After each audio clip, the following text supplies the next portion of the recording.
Welcome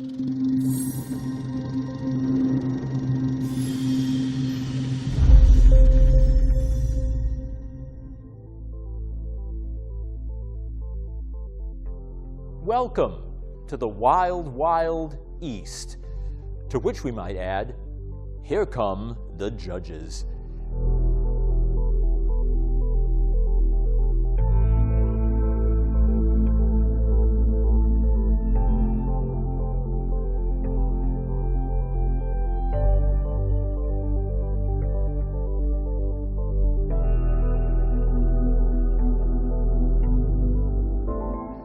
Immediately, as with any ancient texts, we're faced with a multitude of issues. Specifically, we might ask, were the days of Israel's judges spun by later biblical writers and editors, who themselves were in the employ of and apologists for the Israelite monarchy? Bear in mind, prior to the monarchy, under King David, King Solomon, and a host of others, Israel was basically what we might call a tribal confederacy, a loose alliance of tribes, each pursuing their own interests, with no central authority, meaning they had trouble uniting when the need arose, but no monarch to oppress them. No monarchy? That sounded pretty good to America's revolutionary generation, who hated the British crown and held as an ideal a loose confederation, not of tribes, but of states, which would become the United States. The great revolutionary writer and orator Thomas Paine observed this about ancient Israel.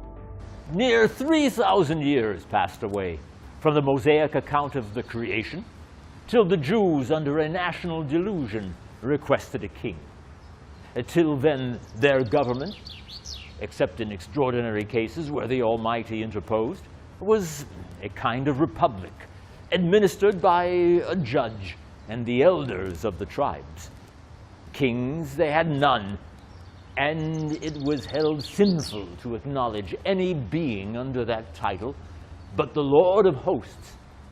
And when a man seriously reflects on the idolatrous homage which is paid to the persons of kings, he need not wonder that the Almighty, ever jealous of his honor, should disapprove of a form of government which so impiously invades the prerogative of heaven. How ironic that the Bible should paint the days of the judges on such a dark canvas, when the founders of our own republic saw that same period from around 1200 to 1000 BCE as the good old days. Even George Washington voiced principles that were pretty consistent with the days of the judges. Avoid foreign entanglements, have no standing army, raise militias when needed, and avoid the heavy burden of taxation. Yet the book of Judges concludes saying, "In those days there was no king in Israel. Everyone did the right in his own eyes." And I ask, is this truth or spin? Of course, our knowledge of the days of the judges is rather limited. It isn't known precisely which laws were in practice under the Israelite Tribal League. We read that Joshua set a statute and an ordinance in Shechem. Some think that might be the so-called covenant code of Exodus 21, 1 through 22. On such things, we can only speculate. The one thing that does seem clear is that for 200 years, the Israelites rejected the idea of a central state. In crisis, a leader, a judge or shofet would arise, inspired by the divine spirit and leading the people into battle. Being by no means a king, his authority rested on personal qualities, sheer charisma. Bear in mind, the judges did dispense justice. They could be tribal leaders, or people whose wisdom was highly regarded, or leaders who had shown great courage on the battlefield. It was certainly a time of testing for the tribal confederacy. It was said, "They did evil in the sight of the Lord and served Baal and Asheroth." And that assessment is probably right. No single judge managed to pull all the tribes together. The question was, how many chieftains could you persuade to call out their troops? Around 1200 BCE, a king from the Euphrates region named Kushan Rishathaim engaged and was beaten back by the Egyptians. He sought consolation by pillaging Israel on his retreat. A judge rose up, Othniel, son of Kenaz, and the Spirit of the Lord came upon him, and he judged Israel and went out to war. He rallied the tribal army, and the king rushed home.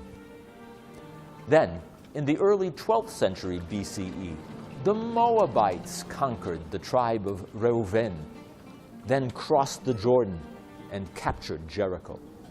They turned Benjamin into a vassal tribe at the head of a delegation of Benjamites who came to Jericho to present an annual tribute to King Eglon of Moab.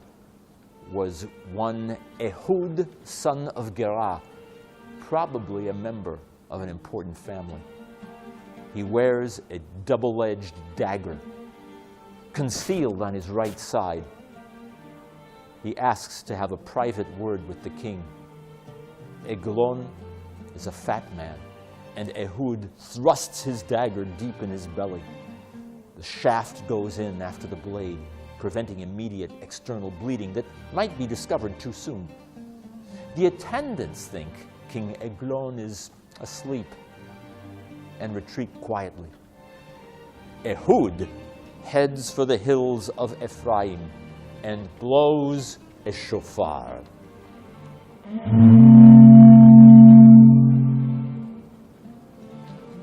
And the children of Israel went down with him. The leaderless Moabites retreat across the Jordan. The weapon? A dagger, a symbol, literally, of liberation. Next we read, "And after him was Shamgar, the son of Anat, who killed 600 men of the Philistines with an ox goad. And he also delivered Israel." We assume, as backstory, that these were the mercenary Philistine occupational forces stationed at the city of Bet Sha'an by Egyptian occupiers. The weapon? An ox goad, another literary symbol of liberation. Around 1140 BCE, a coalition of Canaanite kings, headed by King Yabin of Hatzor, determined to put an end to the central and northern Israelite tribes. They assembled a large army of 900 chariots in the Jezreel Valley.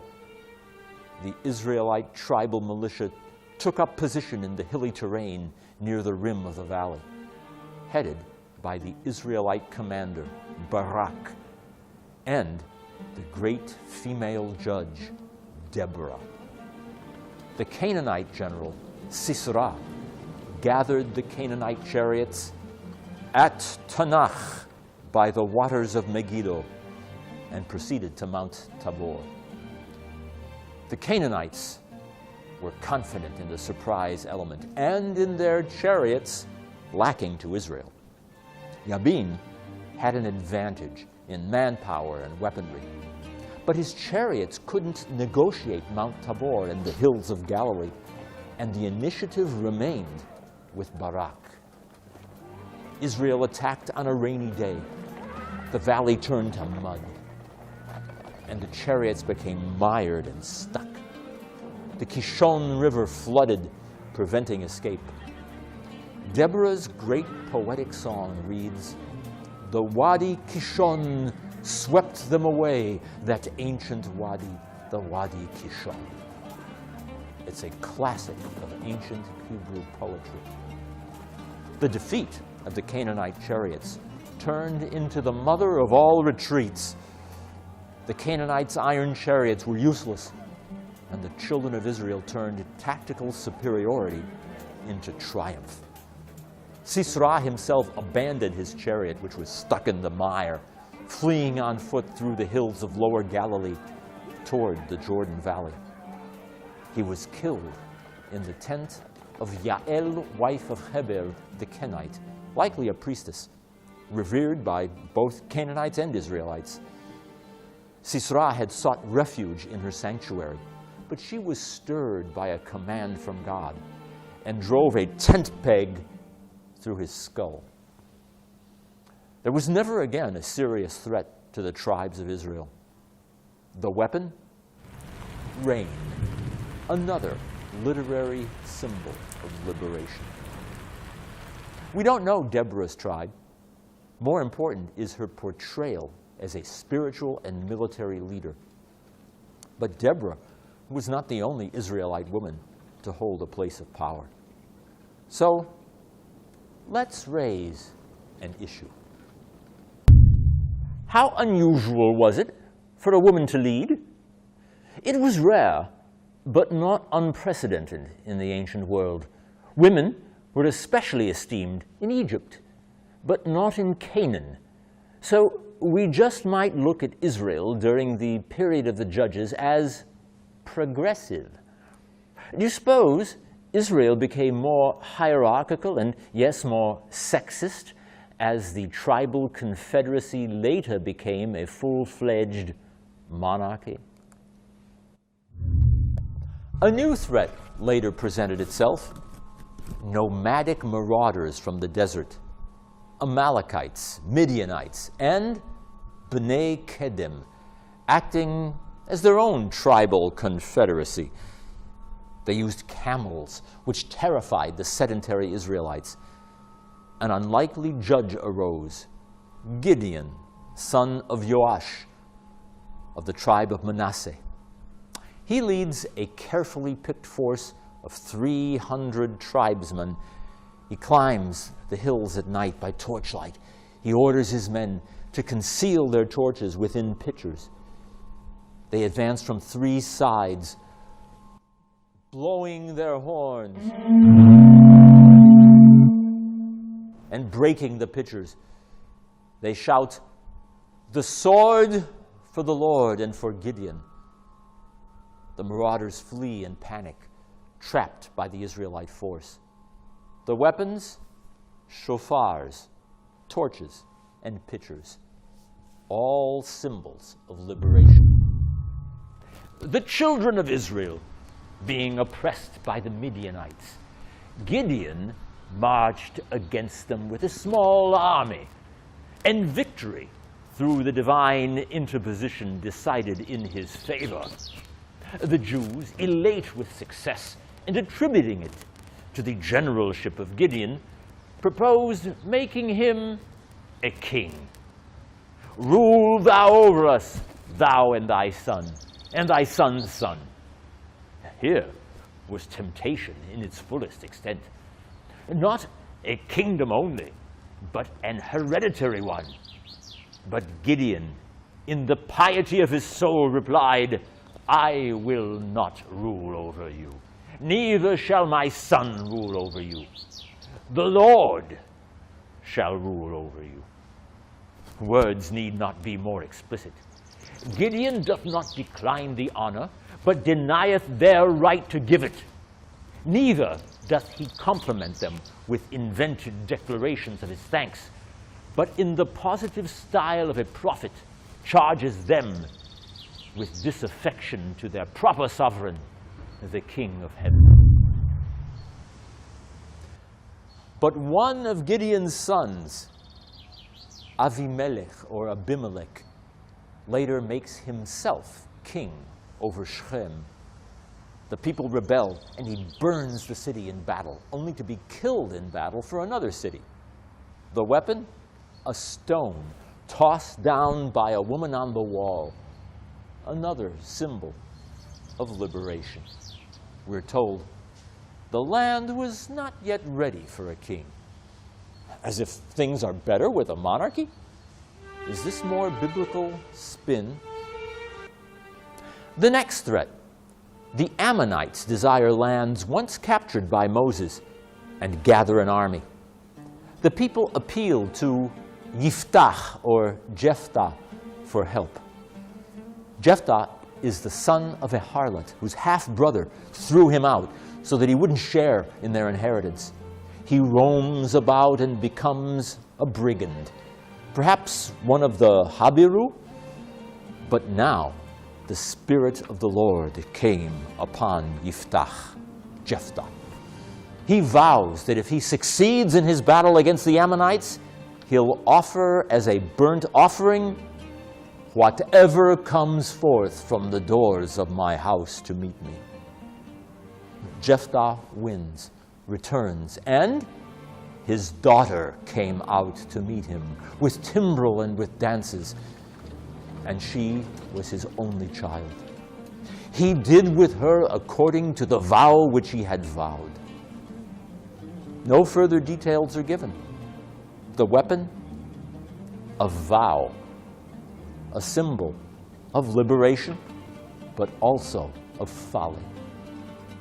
When the Torah says, "You shall not take the name of the Lord in vain," the reference is exactly to this sort of thing, making rash vows to Israel's deity.